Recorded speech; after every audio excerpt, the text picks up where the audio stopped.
Some people say cussing makes you feel better. You should try it. Be advised.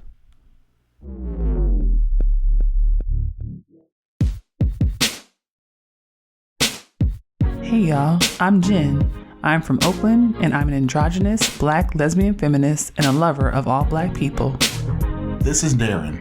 I'm an asexual novelist, researcher, and bona fide comic book fanatic from the widest part of Southern California. Orange County. We're queer millennials with 3 kids and nearly 20 years of marriage. This is a podcast about the realities of blackness, adulting, and relationships. This is That Black Couple.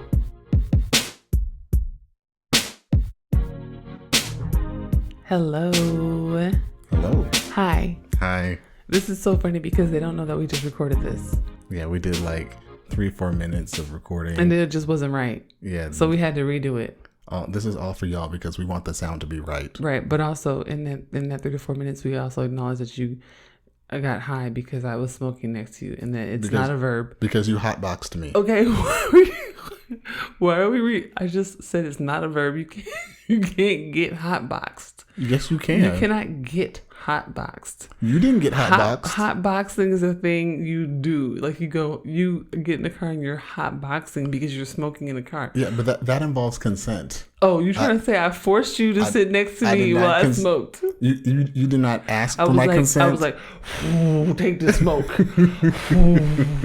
you did not ask for my consent. You were like, no, don't hotbox me. That's what happened. You did not ask for permission. So you trying to say that after all these years in this basement where we sit and record this podcast at the dead of night when I'm smoking every type of weed known to man and I'm always in this exact same seat with the ashtray that stays in the room. It's the ashtray that stays right there. It's the podcast ashtray. It's the podcast ashtray and I smoke weed every time I record it and you now believe that this is a violence that's happening to you. I didn't say it was violent. Because you didn't consent to a thing that has happened every single time you've been in this room with me for the last 3 years. I didn't say it was violent. I'm sorry, 5 years.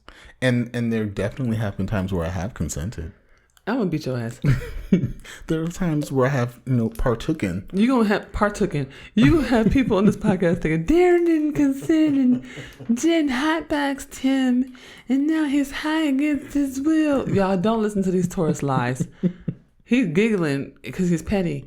Don't listen to this. All I know is... Don't start with me. I was sitting here. There were times you were partooken. There's times you partooken. Putting the microphones in. This is why.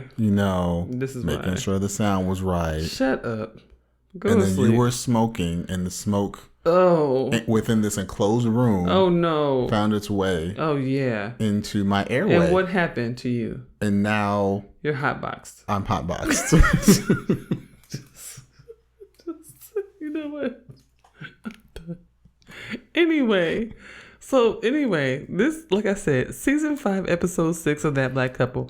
Okay, we're doing a rundown episode, which is one of my favorite types of episodes that we do, where we talk about all the ways we want to acknowledge Black women's brilliance right now, despite all the awful ways that folks in society continue to try and walk all over Black women in public and in private places. Mm-hmm.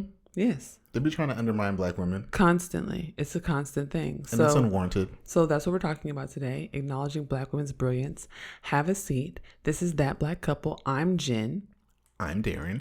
And before we get started, please make sure you follow us on Twitter, not calling it what it thinks it's called now, and Instagram at That BLK Couple, and on Facebook at That Black Couple, and look us up on the internets at www.thatblackcouple.com.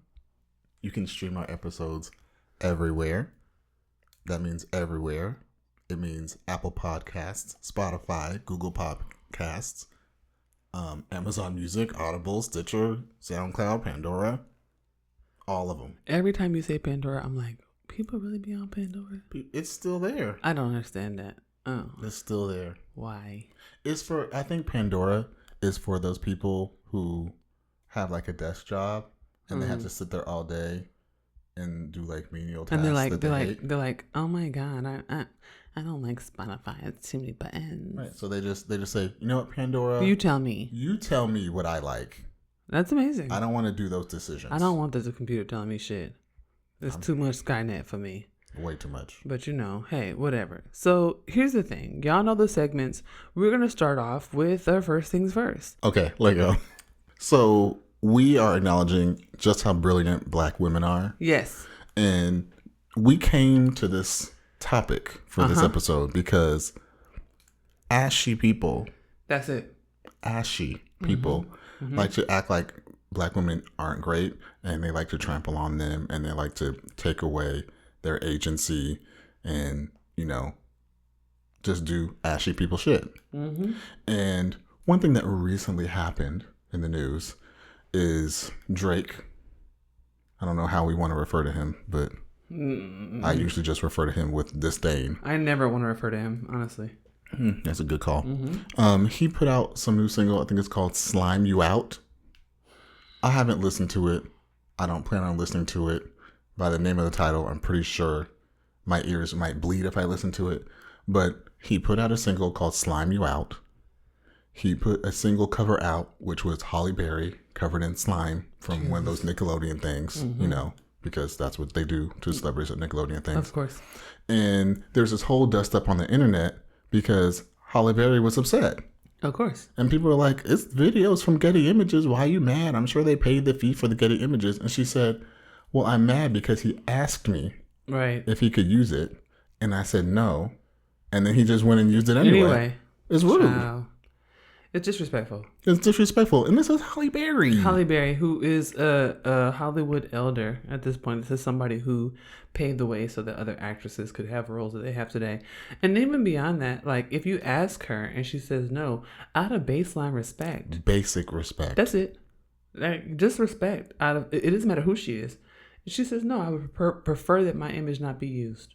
And you and your team were just like, but Halle Berry covered in slime is just the perfect depiction that we need to use. Right. You can't do nothing else. Because to Drake, women are objects. They're not people. Their opinions and their ideas and experiences, our feelings don't matter.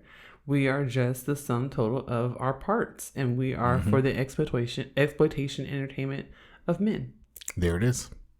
And so with this episode, we thought, let's just highlight just how fucking boss Black women are. Yes. And let's not, we're talking about Drake, but there are a lot of Black men. Let's be clear about this. There are a lot of Black men who take it upon themselves to shit on Black women when they have the opportunity. Like, there's a lot of Black men who feel as though because they were not, the jock in high school who had all the girlfriends, or when they were a nerd, they felt like the children didn't want to date them, or whatever the fuck their sob story might be, that all Black women are trash, or all Black women are ugly, or all Black women are unmarriageable, or all Black women are mean, or whatever type of traumatic, self-internalized hatred that they're projecting on the Black women's bodies.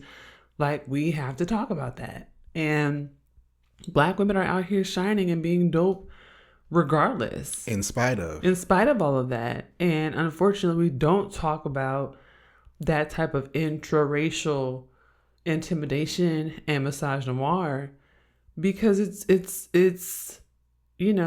shameful. It's something that we carry as a community, and as a diaspora, we carry immense shame in thinking about the ways that internally across genders, especially minoritized genders for trans folks and gender expansive folks, right? It's like the ways that folks treat folks who are on the margins of Blackness is really deplorable. And we don't talk about it in front of mixed company, but this ain't mixed company, so we good. Yeah, we good. So we good. This is family. We're gonna dig in. Right. This podcast is supported by generous donations from our patrons and listeners. Become a supporter today by heading to www.patreon.com/colorcombosmedia. You can stream the show on iTunes, Spotify, Stitcher, Google Podcasts, and SoundCloud. When you listen, please consider hitting that heart button, sharing, giving us a 5-star rating, and leaving some dope comments. This helps us with our page rankings and gets more listeners for the show. Thank you so much. We're back. We are back with the conversation. You ready? Yeah, I'm excited. Okay.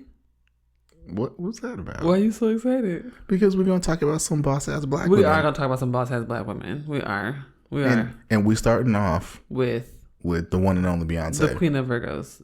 The queen and king of the Virgos. The Virgo deity. Yes, the Verdi. She's at the tip of the pyramid. Yeah, the high priestess of Virgos.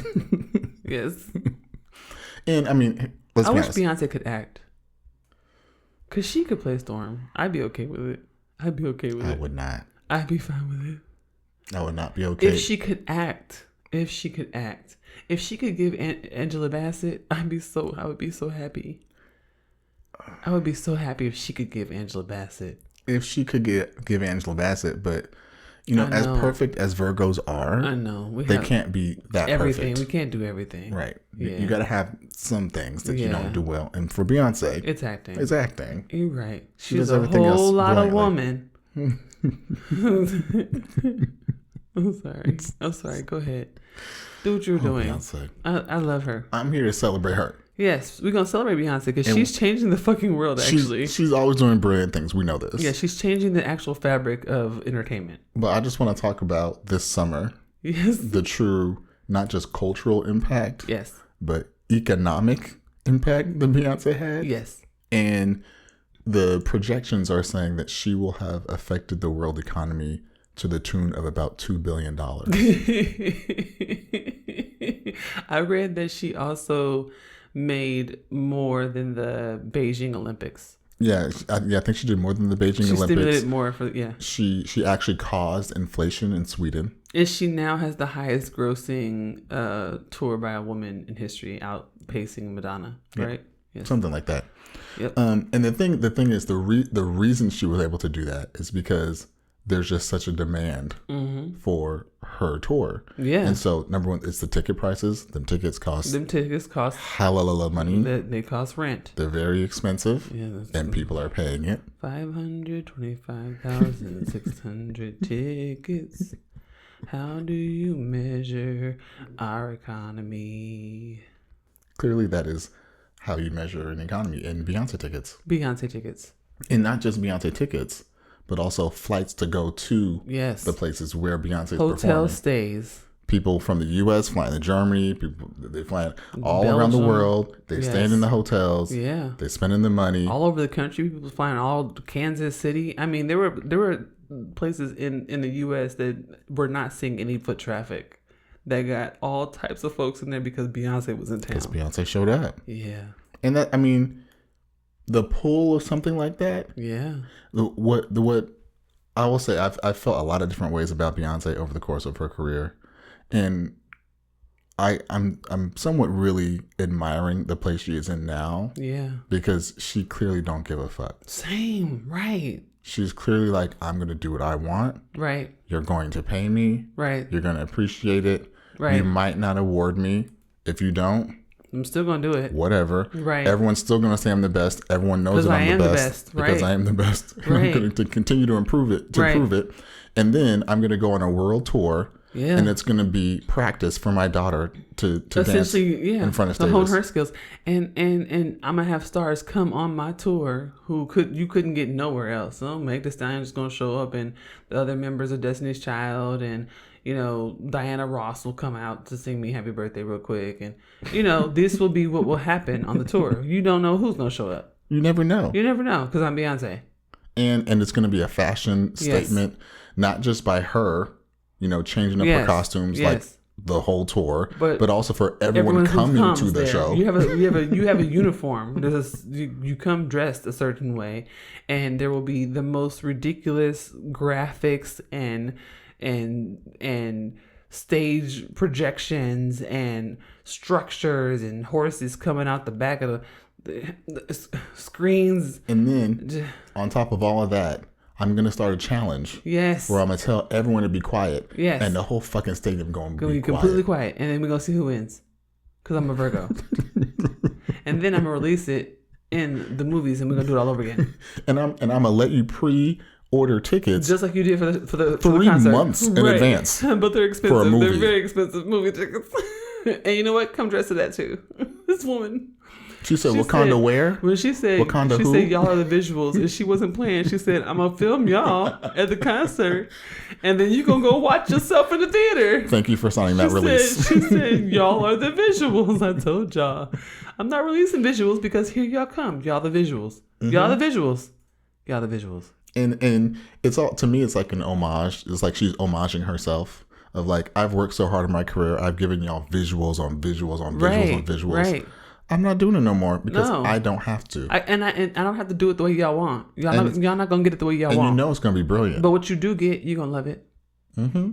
It's going to be a documentary again. We all going to be like salivating, sitting there in the movie theater. Meanwhile, she ain't given an interview in like 10 years. Because she don't have to. Like, come on. The power and the brilliance. Right. Like, how talented do you have to be as an individual? Right. To command that type of attention. We cannot talk about Beyonce for the whole episode. Okay. There are other people. I'm using her as a symbolism for Black women. Yes. Okay. Right? How brilliant. Okay. You know, to be able to command that and just not have to bend yourself to the whims of the world. Okay. So are we done with Beyonce? We can move on from Beyonce. Okay, we're gonna move on from Beyonce. Okay, I would like to hop in. Can I hop in here? Oh yes, please. Okay, so I want to talk about all these Black women athletes that have been beating the brakes off of white people all over the world for the past few months. I'm not even really into most of these sports, but I will tune in and watch and cheer to see these white people get their ass beat. Okay, so the first that I really enjoyed was Coco Gauff. Coco Gauff is 19 years old and she looks like a baby. Like her face, she looks 19 years old. And she is a very phenotypically Black girl. She's very, very sweet. She won the US Open this year. And she is one of the youngest people in history to ever make it to such a large stage. So she became the first American teenager to claim a Grand Slam single title this century. And just the fourth to do it in the Open era. That means, I think that means in all the time that they've ever had Opens. She's had 14 consecutive wins. So this is she just does this. Like she just does it. She just does it. It's just a thing that she does. It's an international beatdown. She just goes around white girls winning them from the whole world. So all she does is win. And so Black girls, I guess there was a meeting of the Black girl athletes, the young, talented Black girl athletes. And Sha'Carri came back after they tried to drag her a few years ago. And Sha'Carri came back, and Sha'Carri Richardson is now the official fastest woman in the world. She is 23 years old and 5'1". She went to Louisiana State. Okay, she is from Dallas, Texas, and she is blackity black and gay, and she is the fastest woman in the world. She has been running circles around these women. So she won the women's 100-meter title in 2023 track and field world championships in Budapest, Hungary, and she won it with a time of 10.65 seconds. I can't even get my mind to settle itself in 10.65 seconds. Yeah, I have a thought. And I'm like, what was I thinking? What did I go in the kitchen for? And she already didn't finish the race. Where'd she go? Did? Dang, And I'm still sitting there like, no, what was I? I came in the kitchen for something. This bitch ran 100 meters. Okay. Now, also, I feel like, okay, we used to say that Serena was the GOAT, but I feel like these young women... They're giving her a run for her money. Simone Biles. Listen, Simone Biles. Simone Biles has been through so much. And she came out and was like, listen, y'all don't deserve me. I'm taking a motherfucking break for my mental health. I need some time off. Then she came back and she has been beating the shit out of everybody. She has been beating. So she has been dominating women's gymnastics and getting all world records. So right now she's working on her 20th gold historic team world title. And I was dying laughing the other day because I was looking on the internet, just, shit posting and going down like a little, rabbit hole. And I saw a picture of her and they said, the Simone Biles 2. And I was like, what's that? And it's a particular jump It's a particular jump that no other woman has ever been able to land. And it's called a Yurchenko. It's a particular Yurchenko jump that she was able to do. And she is the only woman in history to be able to land this particular double pike. It's a historic landing of a double pike, a Yurchenko double pike. And because she continues to land these particular jumps that are historically thought to be impossible, they're naming the landings after her. So there's 5 of them now. They might as well be named after her. Ain't nobody else gonna do them. They're just Biles 1 through 5. And she's just now the standard in gymnastics. She's just going through all the impossible things now and being like, I'm gonna try it. I did it. That's what she's doing. So I really, because I'm gonna be honest with you, like it reminds me a lot of when Serena got pregnant and they were like, oh, she got pregnant, she's not gonna be able to play no more. And then she had her baby and came back and beat their ass. Whooped their ass. Like I will be honest. Serena been like, okay, I'm gonna have my kids in my black business, and I've been kind of sad because I'm like, we need some more black women out here to beat their ass. And you know what? The universe showed right up. Ancestors was right on time. There's a strong legacy. The ancestors was right on time. They said, we're gonna go to we got tennis still. We're gonna keep playing the white people sports. We're gonna keep beating their ass in the white. That's the best ones to beat them in. Mm-hmm. Beat them in the white people sports because they mad. Their little faces all red. Because that was for them. That was for them. They got that bob. And they're going to call the manager. They said, why are you here? I'm not offended. I just know I know the owner. Why are you so loud in my gymnastics stadium? Turn down that blackness. I'm just saying. Black women just prove they can do it all. Literally anything. So I've been really excited to see these young black women athletes beating the shit out of these white girls all over the country. And the thing is, world. There's people watching them. They are. There's other little girls watching them saying, yes, I want to do that too. And yes. so it's just an enduring legacy. That's how we got the Coco Gauffs and the Simone Biles and the Shakiris, mm-hmm. because they was watching FloJo. They was watching Serena and Venus. They was watching, I don't know, Dominique Dawes. Hey, okay, yeah. All right. I'm telling you, there's a legacy. Look at us knowing the genealogy. Talk about over here. We know our black women. There's a legacy of ass whooping. I'm like, who else? Dominique Dawes was kicking ass in gymnastics. She was. And so now we have these 3. We do. Now, the last one I want to talk about is kind of like an honorable mention. Yeah, this one's rough. Because I in particular, I really love this person. I think she's dope. I think she does great work. Yeah. The person I'm talking about is Victoria Monet. Yeah. She recently released her what's technically her debut solo album, which is called Jaguar 2, even though there was a collection she put out that was called Jaguar that was before this. Yes. But she is just, number one, she's a boss in the music industry. She's multiple Grammy nominated for Chloe and Halle work. She did a bunch of stuff with Ariana Grande. Her pen is untouchable. Mm-hmm. Okay, she's in the game deep. The checks clear. Yeah. Okay. Yeah. She got the royalties on lock. And she put out this album. Number one, dope ass album. If you have not listened to this album, listen to the album. Mm-hmm. And the VMAs came up recently, and everyone's like, "Oh, we want her to perform," because again, if you have not seen, she has dope videos. Mm-hmm. The dopest one that she's put out so far is for her single "On My Mama." My Lord, this video. I haven't even seen it. Listen, when we finish this, I'm gonna play it for you because I don't know how you haven't seen it. No. The song is dope. The video is bananas. Bananas okay. there. It's bananas. It's bonkers beat. ANANAS. That's the video, yes. It's bananas. And the VMAs came around and everyone's like, oh my God, she got to perform that at the VMAs because her video is dope. Yeah. And the dancing is stellar, right? Uh-huh. So then when she didn't perform, people were like, hey, what happened? Victoria Monet, we want you there. What happened?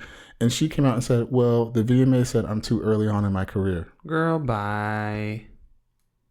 Number one, when was the last time You they think ever they told said to a white person, you too early in your career? Did they tell Adele that when she missed the entry to her song 3 times? No. They didn't tell her Did they tell that to like BTS or One Direction or Taylor Swift? Bieber or Miley Cyrus? I'm pretty sure they never said I that really to them. feel like we need to talk about Adele missing the note that many times. She really did a sister act, but in sister act she was scared. She had a reason. Adele just couldn't sing. She was like, "Ooh, I just messed it Adele up." just couldn't remember the note. Let's try it again. She Maybe I'll do it this could time. not remember the note. Stop talking about Adele as she can compare to any of these black singers.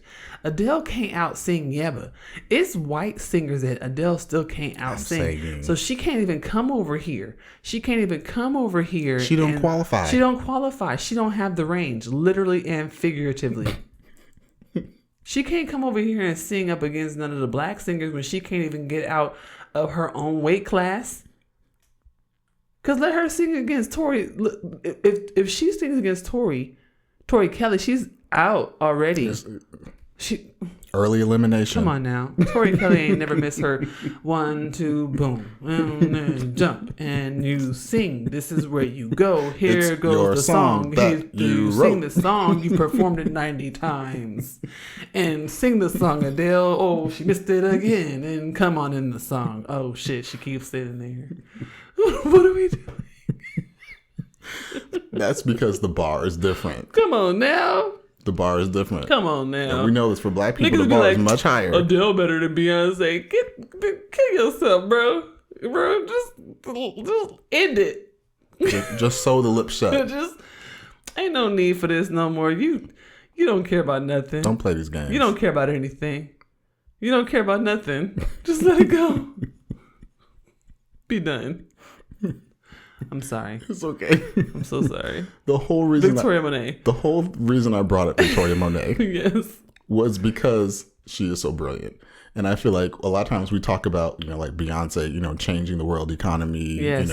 And, people breaking all the records. Yes. But we also got to shout out the people that are just I wouldn't say silently in the cut. But subtle. It's subtle. But people that aren't like, world breaking, but are doing the dopest shit. Yeah, right? Subtly brilliant. We got to call it out because we need to support that. I agree. That's how you become the Beyonce. I agree. That's how you become the Sha'Carri. I agree. That's how you do it. I agree. And so that's where we all need to be. I agree. So like I said, if you haven't heard Victoria Monet after you finish listening to us. Jaguar 2. On My Mama video. Watch that On My Mama video. Yes. And support her work. Yeah. And she's on tour right now. And everyone at the tour is losing their shit. And fuck them VMAs. Because she's doing the full choreography of the video on the damn stage. And also, fuck the VMAs. And fuck the VMAs. You can find my mom and dad, aka That Black Couple, on the web at thatblackcouple.com. That Black Couple is owned and operated by Color Combos Media. If you would like to help fund our content, sign up at www.patreon.com/colorcombosmedia. Please consider giving us $5 or $10 per month to help us build our platform and grow our organization. You can also give one-time donations at www.paypal.me/colorcombosmedia. All donations are welcome.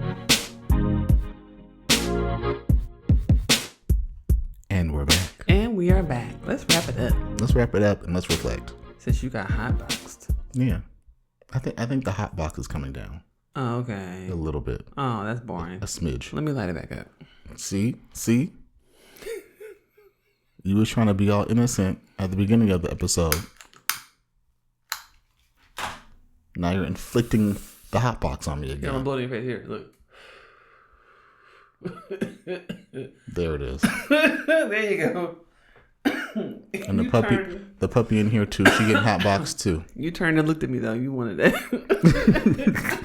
Tell the truth, Daren. Maybe that counts as consent. I don't know. Whatever. You want to hit this here? No. You scared? I'm gonna be asleep in 30 seconds. I won't make it through the end of this episode. Oh no! It is an indica too. You shouldn't. Okay. Yeah. And I got important shit to talk about. Go ahead. Don't let me keep you. I'm here to celebrate the end of Virgo season. Oh. I know it's sad that it has to end.